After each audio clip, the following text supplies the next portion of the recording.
Alright, today's lecture is going to be on basic electron theory. Now, when you get into physics courses and things like that, you're going to get into a lot more development of this. We're going to just touch on the basics and only really focus on what we use in electronics and things like that. Alright, so we're going to look at a basic structure of an atom. You might have already talked about that in science class. And we want to define what a conductor, an insulator, and a semiconductor are. So we're going to review through those. But to get started, we need to understand what the structure of an atom is. Okay? This example right here, this is a carbon atom. And this is what it looks like in general as we draw it out. Okay? So every atom has a nucleus.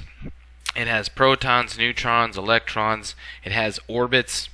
And we talk about specific things like valence electrons. So for us, in electronics and the flow of electricity or controlling those things, we're really talking about the electrons in the outer shell. But this one's for carbon. It has 6 protons, 6 neutrons. So protons and neutrons, those are like the heart of the atom. If you want to think about it, when we talk about the atom bomb and things like that, they're taking these little itty bitty protons and neutrons and splitting them, and they give off large amounts of energy and those sort of things. So that's really kind of where the development of this is. But for us in the flow of electrons, okay, is really how current is developed, and that's the most important part for us. So what we're looking for is, how do we define what a conductor, an insulator, and a semiconductor is? Well, it's based on the stability of the electrons in the outer shell or the outer ring of that atom. Okay, so that's what's really going to define for us whether an element, such as, gold, silver, copper, plastic, wood, whatever it is, you name it, is either a conductor, an insulator, or a semiconductor. So we can break it down into 3 aspects. All right, elements whose electrons are unstable. That means in that outer shell, there's not very many of them. They can easily move from one atom to another. So they have very few valence electrons to grab onto in that outer shell. So let me flip back a slide here. Alright, that outer shell. Not so much the inner shells, okay, but an atom can have multiple of those orbitals. And when I say shell, I'm talking an orbit. Okay, so the less electrons in the outer orbit, okay, those are considered to be unstable. Okay, they don't have a full orbit or a full shell at the end. Those are good conductors of electricity. Alright, so something like gold, silver, those are your metals and things like that. Copper, aluminum, those are going to be good conductors of electricity. That's why if you look at all of your wiring, we use copper wiring or things like that. Okay, elements whose electrons are stable and cannot easily move from one atom to another make good insulators. So those are elements where that outer orbit or that outer shell is completely full of electrons. They can't escape. So when they're in that situation, they're insulators. So like we use porcelain, plastic. We can even use things like air as insulators and things like that. So insulators do not allow the flow of electricity. So that's why all your plug-in cords are wrapped in some sort of rubber type, plastic type coating. Alright, they're insulating it so that you can use the electricity and not hurt yourself.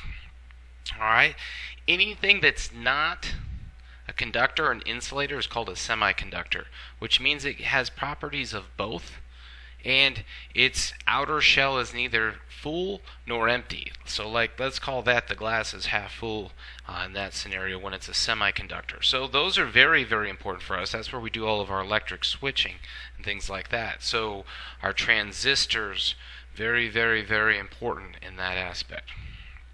Alright, so conducting, once again, the outer ring is incomplete, not very full.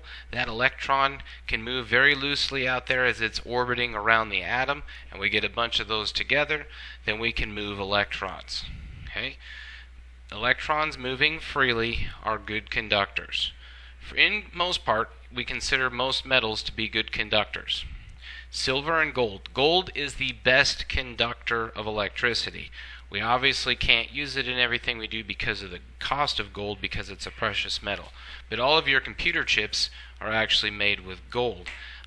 That way you get the best speeds and things like that. So silver and gold are considered the best conductors. Everything we use is copper. That's kind of like the second known best conductor. Most wiring in your house is going to use copper.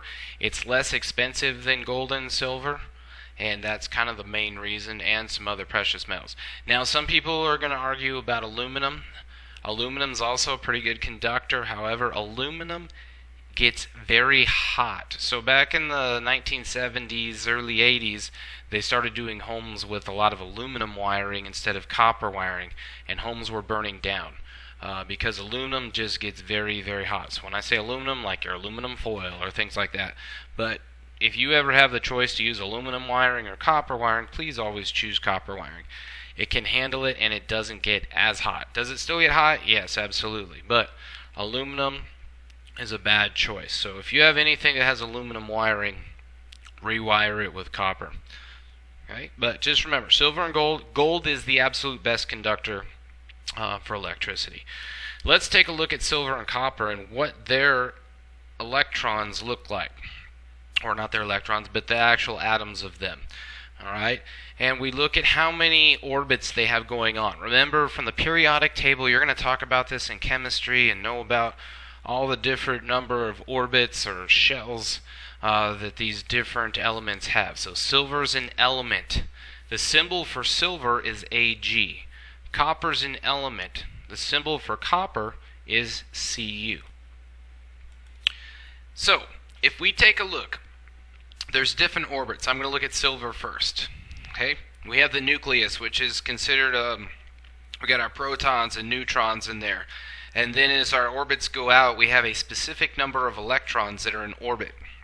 So, we have 2 really close to it. We go up, that's full.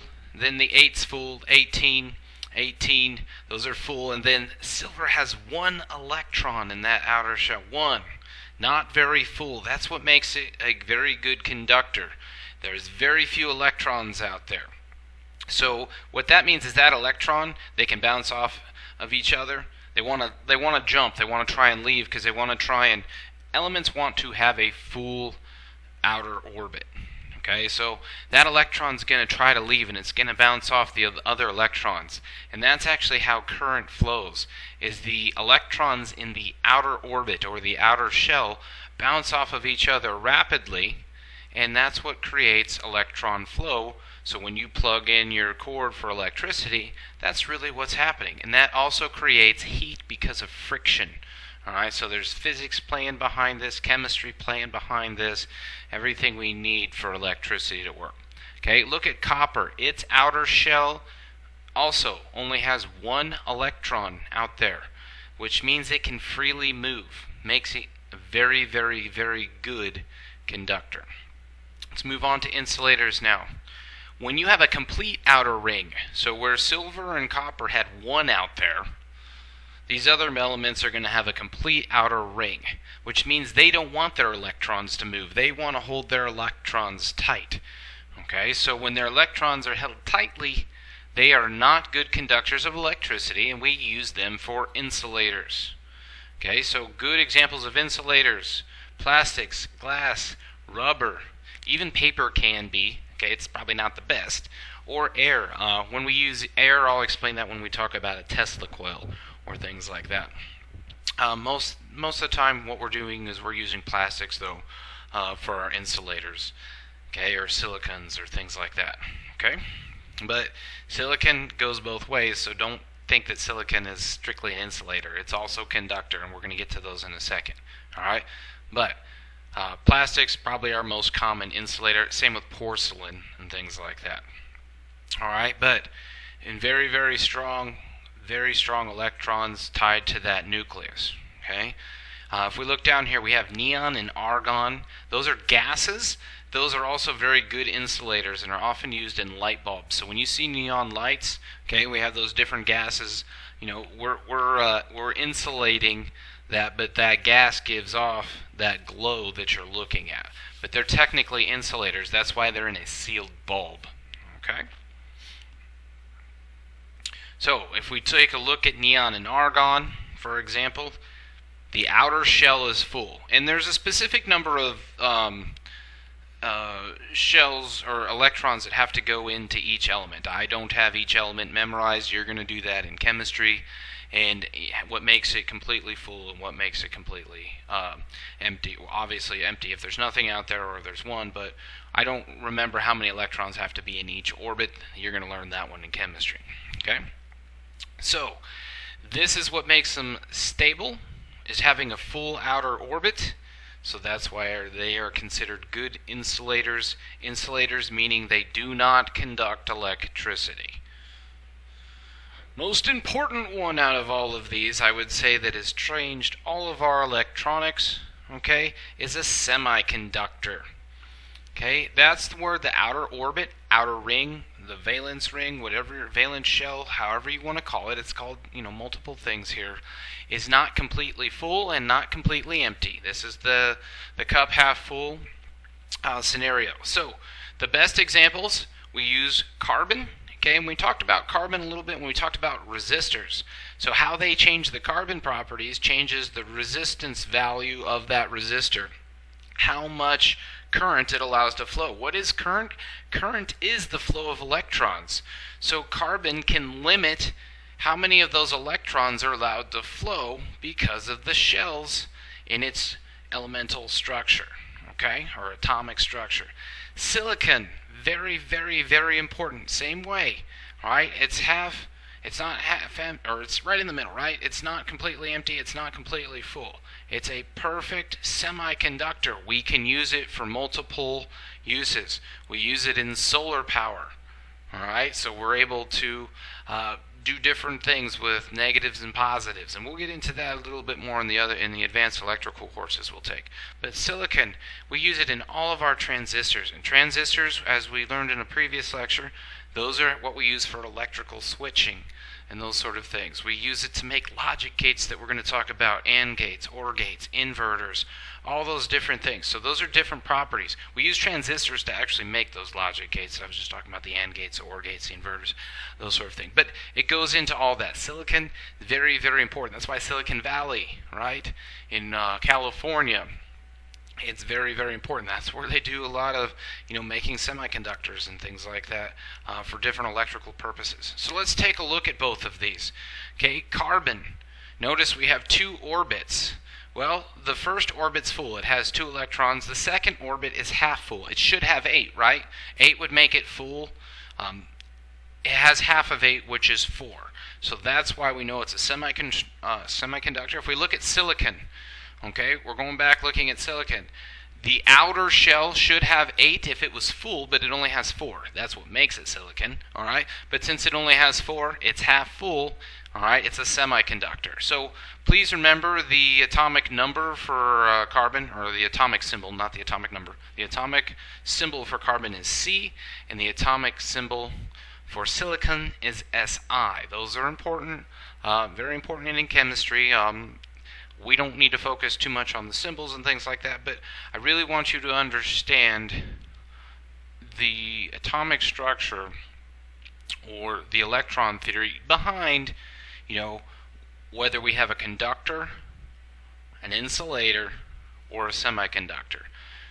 You're going to get into this more in physics and chemistry and things like that, but for us, all intensive purposes, all right, this is how electricity flows. What allows electricity to flow, what doesn't allow electricity to flow, and what allows us to use a little bit of it here, a little bit of it there, okay, for electronic switching.